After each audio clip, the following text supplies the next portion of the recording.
Bueno, pues hoxe presentamos aquí en Vía V unha desas obras colectivas que se pode decir que fan país, un traballo de anos firmado por un grupo de persoas probablemente cunha vocación que enseguida lle vou preguntar se é así, a vocación de describir, pero tamén a de axudar a imaginar e sobre todo a vocación de facer preguntas para que entre todos tratemos de buscar as respostas. Felipe Criado, moi boa noite. Boa noite. César Parcero, moi boa noite. Hola, boa noite. Felipe Criado, coñecido xa desta mesa e desta casa, Moitas profesor de investigación do CSIC e director do INCIPIT, César Parcero, científico do CSIC e membro tamén do INCIPIT. A excusa para ter esta conversa que imos manter, que por certo ten apaixoado, como decía, medio equipo de Vía V, este Atlas Arqueolóxico da Paisaxe Galega que edita Xerais e que estades presentando estes días. Un traballo diferente, un traballo académico, pero cunha vocación un pouco diferente. E a primeira pregunta que quero facer antes de coñecer un pouco máis cal é a filosofía deste traballo é: se tiveramos unha máquina do tempo, Felipe, foramos a Galicia de hai 7.000 anos, que paisaxe veríamos?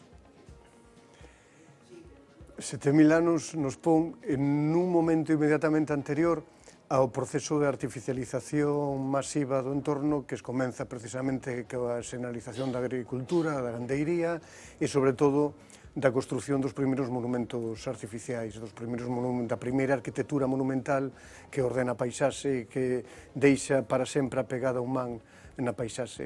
7.000 anos nos pon inmediatamente na antesala deso, nun momento en que as sociedades xa están de feito intervindo sobre o medio. En Galicia, polo que sabemos, están intervindo moi activamente a través do lume para abrir pastos, para clarear o monte, eliminar o exceso de vegetación, e de algún xeito empeza a ser unha paisaxe que mostra o efecto humano presente, pero mostra dun xeito que é aínda todavía silvestre, todavía, digamos, como se entende habitualmente, natural. Pero recoñeceríamos Galicia? A Galicia do presente? A ver, calquera resposta pode ser válida neste sentido. Eu me atrevo a decir que non, no senso de que todas as cousas que caracterizan a Galicia do presente, a ciudade, a urbanización masiva, a pesca, o litoral, e despois, a carón deso, todas as cousas que caracterizan o agro, a Galicia agrícola, non están presentes nese momento. Nesa época. Bueno, César, por que decidides facer este libro, sobre todo, por que esa vocación interdisciplinar de abordar este asunto dende perspectivas diferentes e dende especialidades distintas? Por que?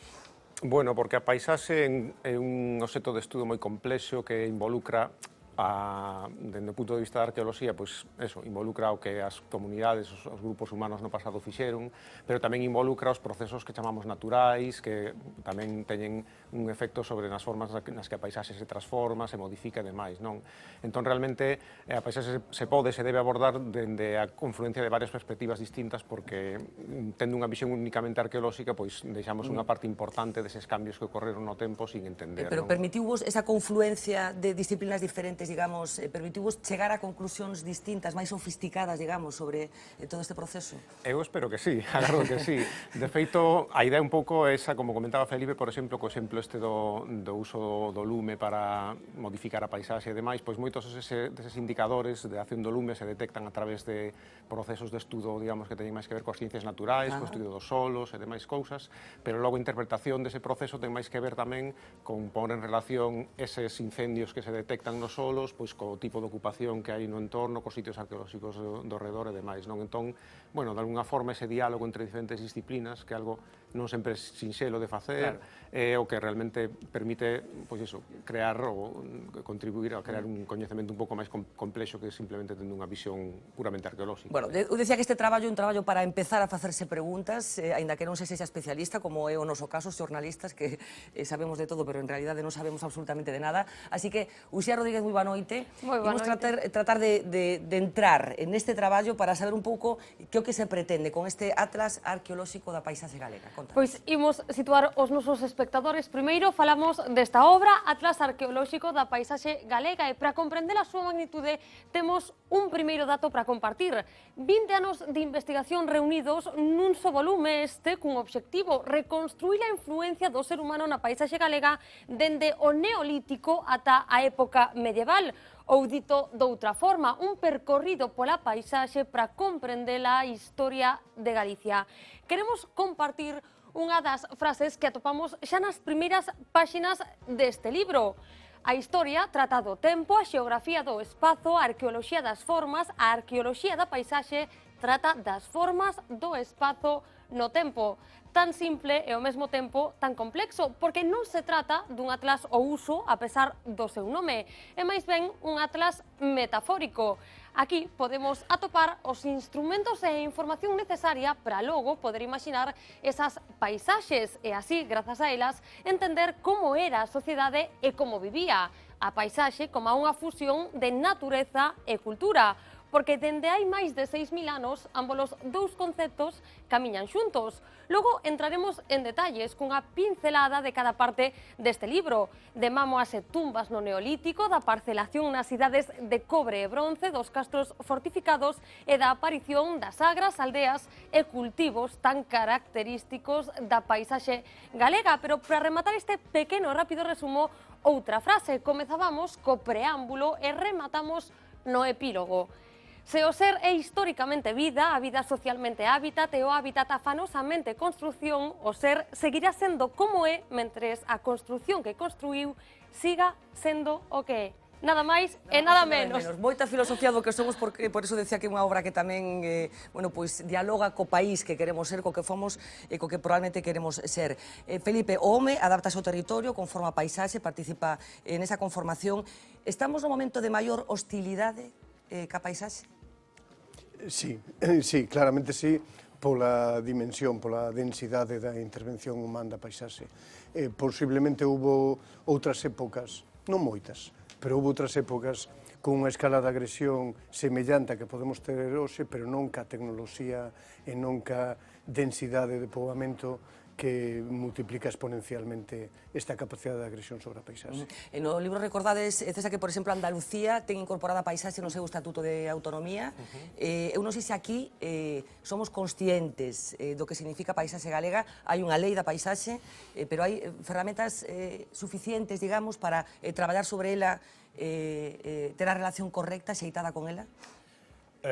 Bueno, aí nos últimos anos se está poñendo bastante esforzo precisamente en entender mellor a paisaxe e intentar de desenvolver ferramentas administrativas, ao mellor, para xestionala de xeito un pouco máis axeitado, non? O que chamamos ordenar o medio e demais. Por exemplo, nos últimos anos, recentemente, se desenvolveu un proxecto de catálogo das paisaxes de Galicia e demais, que vai un pouco nesta dirección, non? O problema, bueno, neste ámbito como en calquera outro, é que pode resultar relativamente sinxelo desenvolver estudios científicos que permitan, pois eso, caracterizar como son as paisaxes, como evoluir no tempo e demais, pero logo pasar a cuestións máis políticas, máis administrativas, de regulación deso, é sempre máis complicado, sobre todo porque choca, no caso da paisaxe do territorio, máis concretamente, con algo tan concreto como a propiedade privada, os dereitos de uso dos sitios e demais cousas. A política mesmo, non? A intervención da política, o xeito de entender a política as cousas. Pode haber xente, Felipe, que diga que a arqueoloxía, ou que teña o concepto de arqueoloxía moi determinado, que ten que ver con excavacións arqueolóxicas. Como se fai arqueoloxía da paisaxe? O comentábamos un pouco antes, pero cale un pouco a metodoloxía para abordar este traballo e facer arqueoloxía desto. Podemos decirlo de outra forma. A paisaxe, tal como estamos a falar, é, ao final, un produto da actividade humana. Como tal produto, deixa restos. Incluso cando desaparece ese produto, igual que nos pasa cos achadegos que facemos nas excavacións, cando algo desaparece, termina deixando restos. Eses restos se incorporan de feito a terra, o sedimento, como restos arqueolóxicos, como restos tamén ou evidencias paleoecolóxicas ou como evidencias que poden as disciplinas paleoambientais estudar, pero en particular a arqueoloxía pode ser quen de acadar, atopar e, polo tanto, tamén estudar eses restos.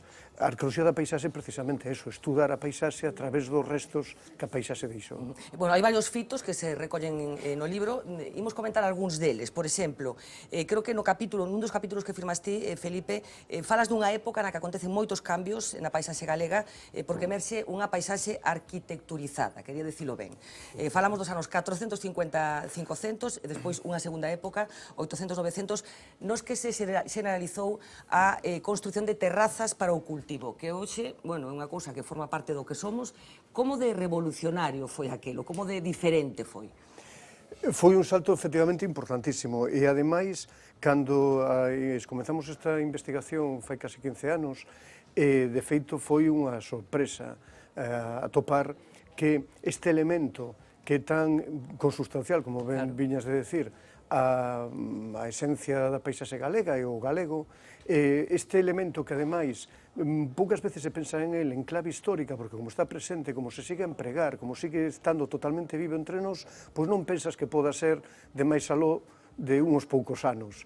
E cando empezamos a estudarlo arqueolóxicamente atopamos que todas esas paisaxes, todos esos bancais ou calcos, pero tamén das propias terrazas que van formando as sagras, maioritariamente se construyen entre o século VI e o século X. Isto significou un cambio importantísimo. É un cambio importante, por exemplo, porque hai que pensar, é fácil pensar nesto simplemente tendo en conta a cantidade de terreno deste tipo que temos en Galicia, é fácil decatarse da cantidade de traballo que hai aí investido. É tamén fácil decatarse do planeamento que hai que facer, da organización do traballo que hai que facer. Eu creo que podemos decir claramente que a época que coñecemos como feudalismo, como señorialización, é dicir, a incorporación á sociedade de formas de dominación señoriais e feudais, tivos precisamente en grande medida as súas raíces neste proceso de estruturación do campo que significa tamén a organización dos homes e mulleres, a organización da forza de traballo e a imposición a través do deseño de unha autoridade que orienta toda esta xente para traballar xuntos. Claro, porque tecnolóxicamente hai que pensar como estaba desenvolvida a sociedade tecnolóxicamente, supuso tamén algo moi potente, supoño, non? Por que tanta xente se puso de acordo para facer eso? Quero dicir, había algún plan ou algunha instrucción superior, digamos, que indicara que había que facer eso nese momento concreto? A ver, isto ainda... Porque hai unha hipótese no libro, non? Sí, isto ainda é unha investigación aberta e que teremos que ver e dialogar, de feito, sobre todo os historiadores e historiadoras, como se plantexa. Neste momento, eu a respostaría dunha forma conxetural, e a conxetura, para min, é que ese proceso de arquitecturización da paisaxe ten que ver coa vontade, ca intencionalidade dos señores, dos primeiros señores, de fixar a poboación ao terreno, ao entorno, é dicir, de telos para sempre vivindo no mesmo sitio, porque a xente que vive no mesmo sitio e que cultiva campos que son feraces, que son fértiles e polo tanto consiguen abondosas colleitas, é xente que pode pagar impostos. E o señor sempre vai... A min, cando falo desto, me gusta recordar o paradigma do Robin Hood. Robin Hood, quen é? O que vive na espesura, o que vive fora das relacións señoriais, agachado... Precisamente. O estar en ningún sitio te fai libre. Claro. A Igrexa, ao mellor, tamén tivo algo que ver. Totalmente. Aquí estamos, cando falamos de poder señorial, sobre todo é ante todo o señorío eclesiástico. E de viño falamos tamén. Eu ainda levaría un pouco máis aló esta conxetura, que, bueno, temos ainda que traballar con isto. Bueno, pero é unha conxetura, efectivamente, que está presente no libro, que é moi chula. Sí, pero unha conxetura, non é ni siquiera ainda hipótese de traballo que podamos testar a través da investigación axeitada.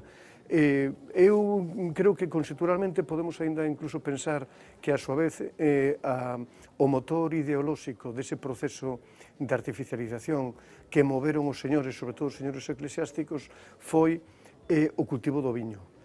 E do viño particularmente porque o viño é o líquido eclesiástico.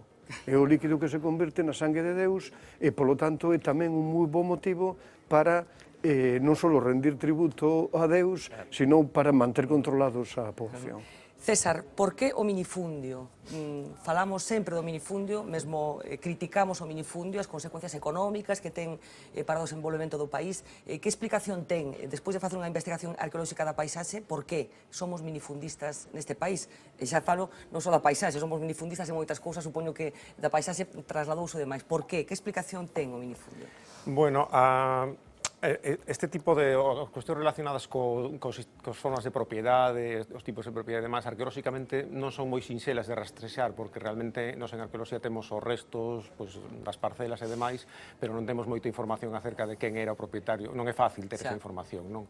De todos os xeitos, sí que sabemos que cando se empezan a construir os primeiros formas de o que chamamos campos permanentes, ou sea, cando a agricultura deixe de ser máis ou menos itinerante e a xente empeza a cultivar de forma permanente os mesmos terreos, que é algo que ocorre na época dos castros, máis ou menos. Aí esas primeiras parcelas son dun tamaño pequeno, probablemente por cuestións que teñan que ver coa propiedade, pero seguramente tamén con cuestións máis de tipo práctico, non? Pois a cantidad de terreo que un pode drenar, ou poder regar e demais.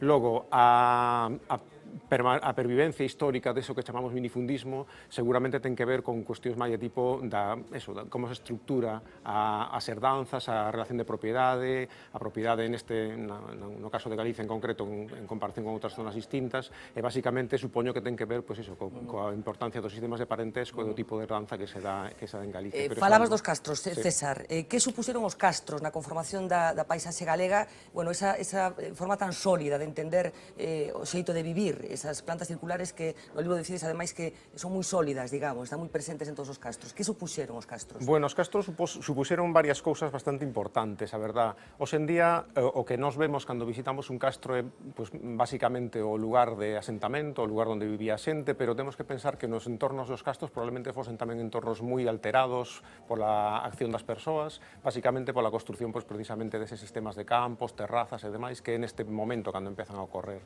Na época dos castros prodúcese por primeira vez a fixación da poboación ao territorio de forma definitiva. Antes desa época tamén a xente iba cambiando, digamos, a súa residencia de forma temporal, por así decirlo.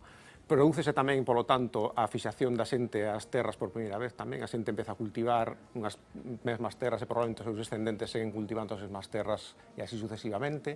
E prodúcese tamén un feito moi importante que é o feito de que o val se convirte por primeira vez no centro da vida cotiá da xente. Antes da época dos castros, antes do ano 1000 antes de Cristo, 3000 anos para atrás, o entorno principal no que vivía a xente era o que hoxe chamamos o monte. A xente vivía sobre todo nas zonas altas, nas zonas que hoxe para nós son zonas estranas para vivir, zonas nas que se fan outro tipo de cousas, pero a xente non fai as casas e non vive, non? E na época dos castros, cando por primeira vez o val se convirte na unidade básica de vida da xente, e a partir de aí se desenvolverán todo o que hoxe coñecemos, as parroquias, as aldeas e demais, todo sempre estruturado en torno ao val, non? Porque falades de paisaxe cóncava e paisaxe convexa, non? Cal é a diferenza entre as dúas, Felipe? Ten que ver co que acaba de decir César. Nunha época que comeza, como el decía, cos castros, a paisaxe se articula en torno aos vais deste xeito, é dicir, un xeito cóncavo. Antes desto, a idea xeral que temos, según os datos que vamos manexando, é que, sobre todo, a xente está vivindo nas partes altas, non nas partes máis altas, pero sí a mitade das serras, nos planaltos e demais. Eso fai, en cambio, unha paisaxe convexa, unha paisaxe na que, en certa medida, pasa o mesmo que pasa hoxe no val, pero invertido. Veremos enseguida como foi evoluindo toda esa paisaxe, en que punto estaríamos hoxe nesas formas cóncavas, convexas, onde estaríamos hoxe, pero imos compartir cos espectadores un traballo feito polo noso compañeiro Sauco Fernández, que ten que ver con este libro, con paisaxes que aparecen no libro e que están no fondo desta peza que poderíamos titular A Terra Fala. A Terra Fala, conversa do espazo e do tempo, verbas que debuxan o imaginario da nosa paisaxe. A Terra Fala remontase no seu discurso a orixe da cultura, como no petroglifo dos carballos en Campo Lameiro e nas pedras das ferraduras, rochas que evocan o inicio do mundo. A Terra Fala explícanos o vínculo indestructible entre a estructura do caseto e a casa labrega, anfitrións do lume e do sono desde que os séculos son séculos. Entre a silueta do cabazo e a sombra do hórreo, antigos templos do sustento e a vida. Entre a fortaleza da palloza e a magnitude do pazo, albergues conscientes da risa e das vaguas. A Terra Fala contanos vestixios dunha Galicia viaxada por 1 millón de soles e outras tantas lúas, vestixios da historia ambiental narrada cunha conmovedora precisión polos fríos glaciais, xeos que esculpiron unha morfoloxía identitaria, engurras case eternas que o home converteu no seu fogar. A Terra Fala explícanos a través da memoria da paisaxe como xeracións de traballo labrego converteron o chan nun lugar concibido para aloxar a vida. Natureza milimetrada a base de ferrados e bosques, rochas redistribuídas para albergar eiras de mallar, onde o sol de agosto alumaba a festa e o traballo, lindes malditos que aínda cheiran a morte, fronteiras de pedra que amosan a necesidade vital da propiedade. A Terra Fala rumorea como se cavaron terrazas imposibles que cuspen a fame, testemunhas que irremediablemente darán fe da nosa existencia cando xa non esteamos, monumentos involuntarios da nosa heroicidade. mámoas que esbozan a irremediable vontade de pertencer, como esta que adormecen do maio, abrigos que ilustran a noite de pedra onde Pedro Madruga esperaba acazapado ao inimigo, castros que falan da familia, da seguridade e da confianza das fortificacións, tamén murallas, millóns de pedras que un día foron o fogar de lexións estranxeiras. A terra fala, escribe coas súas formas cóncavas e convexas o atlas arqueolóxico da paisaxe galega. Estaban moi inspirados os meus compañeiros como son atlas, aparecían aí as murallas de Lugo. Gustaríame falar tamén desa época, da época dos romanos. Que aportaron os romanos á paisaxe galega, César? Bueno, aportaron algunhas cousas moi importantes, aínda que algunhas delas logo non perdurarían no tempo, tardaría un tempo en volver a reaparecer, non? A primeira cosa, eu creo, máis importante, sobre todo se o vemos en día, é que aportaron por primeira vez esa organización da paisaxe en base á diferencia entre as vilas e o agro, o campo, o espazo rural, non? Inda que, logo na Idade Media isto se vai diluir moito e non vai a reaparecer ata máis adiante, é a primeira vez na que en Galicia se estrutura esa paisaxe a partir da contraposición entre as vilas e o campo, non? Algo que o separarnos é moi habitual e moi característico. E esa conexión, esa vocación por conectar todo que tiñan os romanos, eu non sei ata que punto se tamén tivo unha influencia directa na paisaxe. Claro, esa é a segunda aportación, digamos, máis importante, que os romanos, a diferencia do que ocorre antes na época dos castros, teñen unha visión moito máis global do territorio. Para eles, Galicia, Galaecia, era unha parte dun imperio superextenso, do que tiña unha visión moi extensa ata ao extremo de producir mapas de todo ese imperio e demais. Entón, xa non é unha visión da paisaxe baseada no espazo cotiá, no espazo da aldea e na experiencia cotiá de cada persoa, sino que é unha paisaxe xa planificada dun punto de vista moito máis xeral, no que se distribúe. Pois Galicia foi un sitio importante para a produción de ouro, por exemplo, para a produción de salazóns, para a produción agrícola tamén. Entón, digamos que Galicia entra a formar parte dun sistema moito máis extenso, o que fai que a paisaxe tamén se transforme para eso, con cousas como a construción da rede de vías, por exemplo, cousas así, non? É unha escala totalmente distinta. E o Camiño de Santiago, Felipe, do que vivimos tantos hoxe, do que viven tantos hoxe, con esa explosión do turismo, está presente na paisaxe galega? Ten importancia, dende o punto de vista da arqueoloxía da paisaxe, ese camiño? Sí, non é por certo un tema que se trate no libro, porque o libro acaba en un certo momento e posiblemente algún día cometeremos a continuidade, a continuación do libro, non? Pero, efectivamente, o Camiño de Santiago fixo, os camiños de Santiago fixeron paisaxe. Neste senso, penso que hai que recordar algo, porque o actual modelo de xestión do Camiño de Santiago levou a fixar un camiño, ou incluso moitos camiños, como os camiños de Santiago. A min aquí me gusta tamén recordar sempre o que decía o mestre de Historia da Arte de Santiago de Compostela, Serafín Moralejo, que era que cando pensamos no Camiño de Santiago esquecemos o básico de o que camiñar significaba para o mundo medieval, para a mente medieval, que era precisamente o que estaba nos Evanxeos, donde Jesucristo se definía como eu sum vía, yo soy el camino, eu sou o camiño.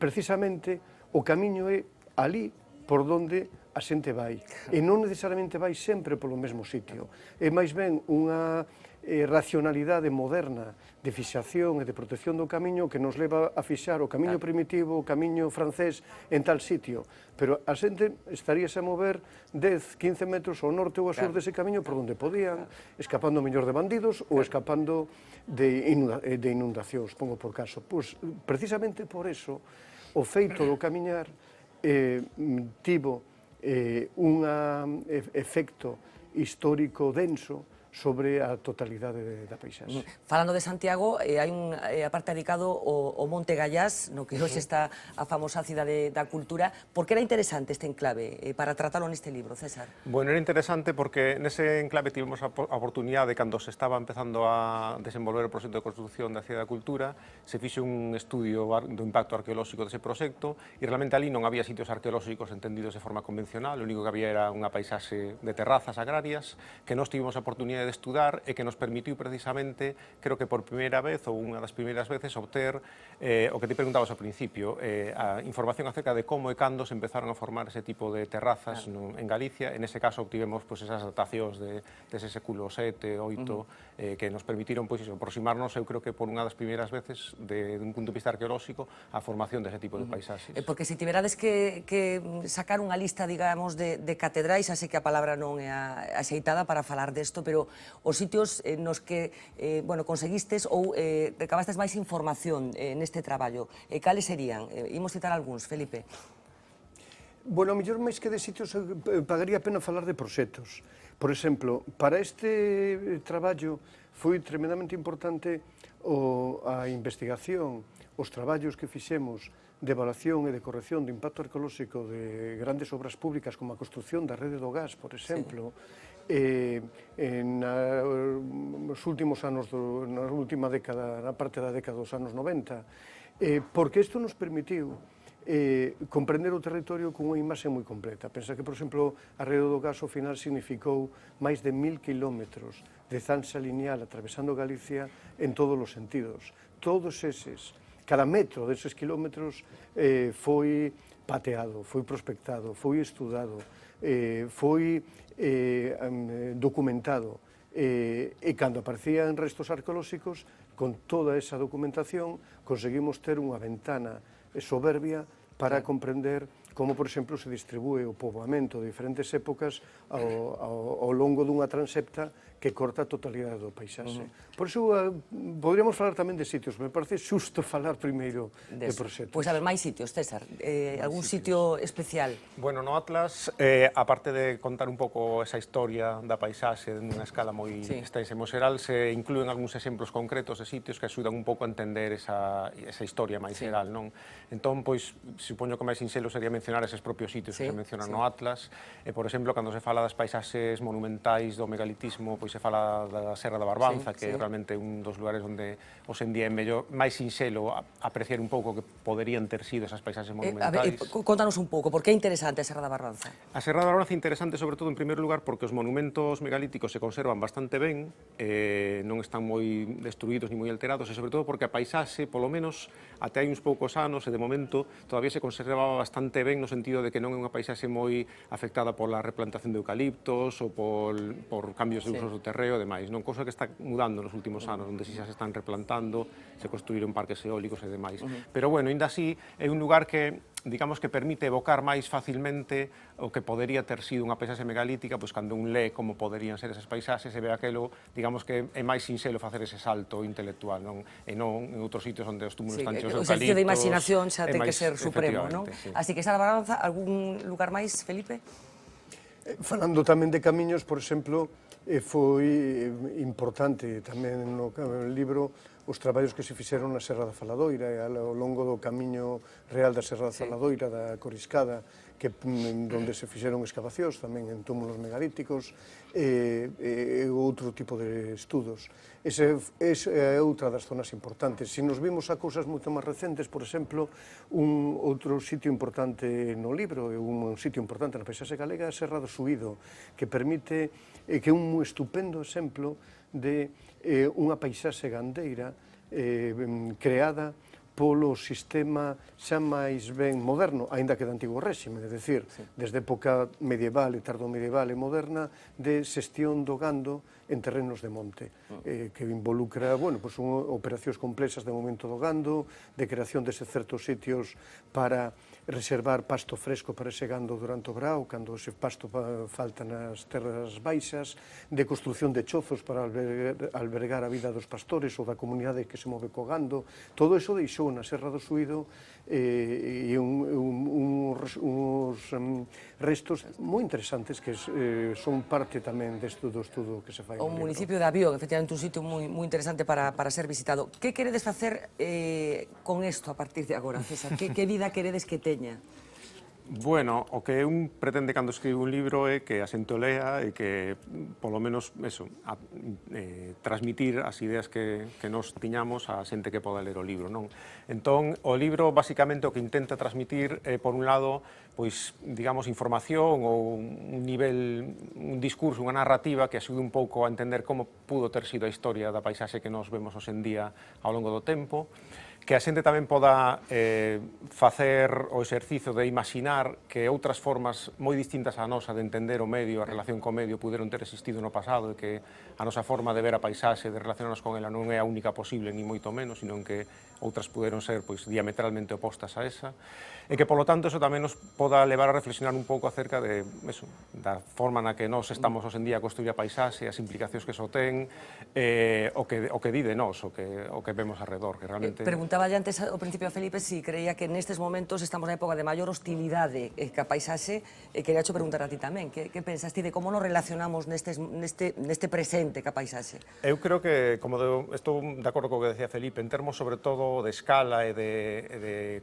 cantidade, digamos, de afección sobre esa paisaxe, sin dúbida sí, non? Porque non, basicamente, porque no pasado, por un lado, durante moitos momentos a historia da humanidade, a xente non tivo a intención de relacionarse coa paisaxe do mesmo xeito que nós hoxe, sino que había outros valores que primaban máis que os que a nos hoxe nos levan, que basicamente eu creo que a relación nosa coa paisaxe hoxe en día se define polo concepto de beneficio ou de lucro incluso, non? Nos, cando pensamos facer algo en algún sitio, sempre pensamos no beneficio que podemos obter, sexa do tipo que sexa económico, pero pode ser tamén un beneficio estético ou lúdico, pero sempre pensamos beneficiarnos de algún xeito, non temos unha visión nunca neutral con respecto a esa paisaxe, non?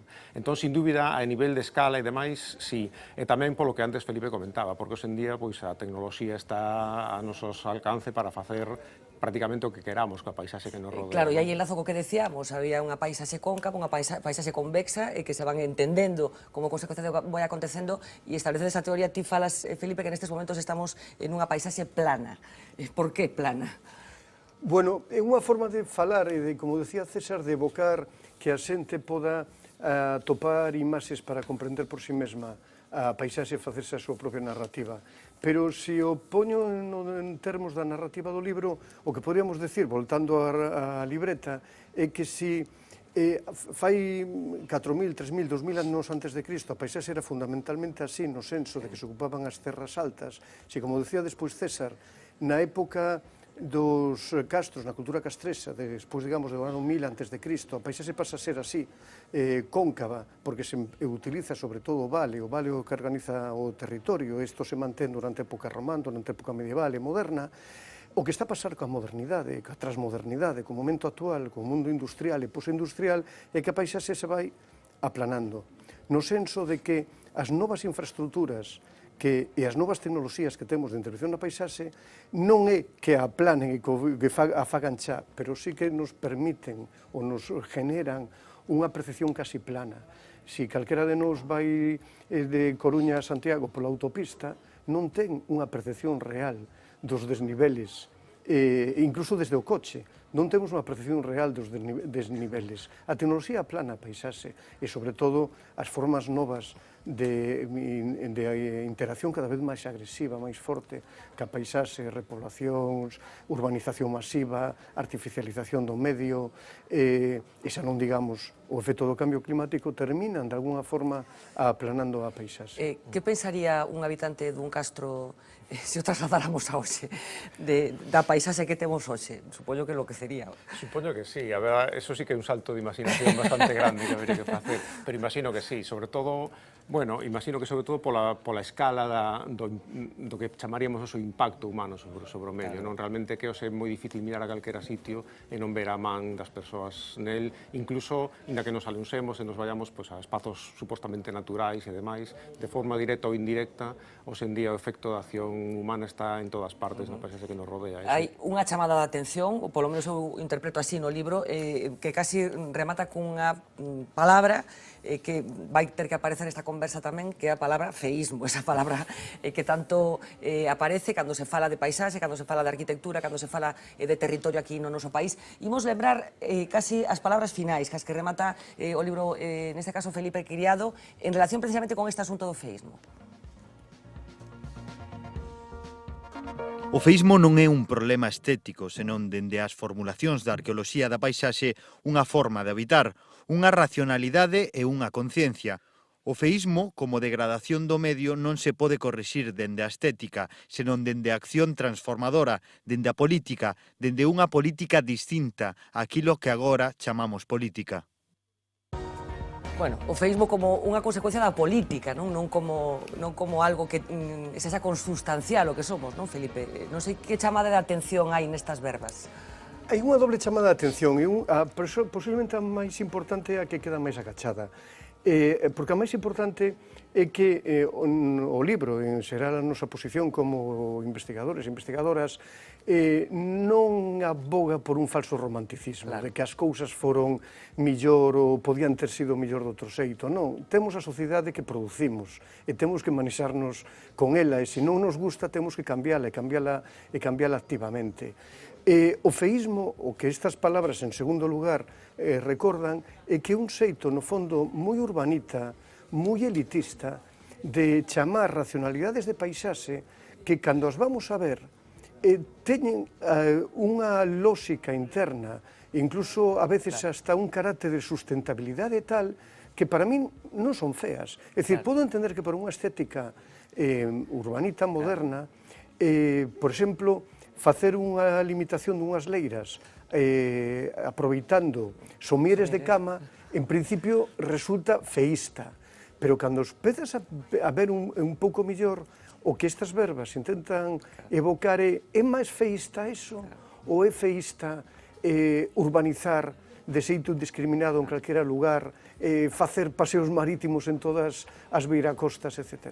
Esa posición de superioridade que moitas veces seguimos mantendo a xente das cidades con respecto a xente do medio rural, un pouco hai por aí, non sei se ti compartes tamén, César, ese punto de vista. En calquer caso, no libro tamén aparece unha reflexión de Ramón Margalef que está moi ben esa frase de que non acepta, que o home non acepta finalmente que un vástago da natureza, o encargado de convertela noutra cousa. Sí, de feito, o propio concepto de feísmo é un concepto, bueno, bastante discutible, porque parece que o único que nos desagrada é que as cousas non sexan bonitas.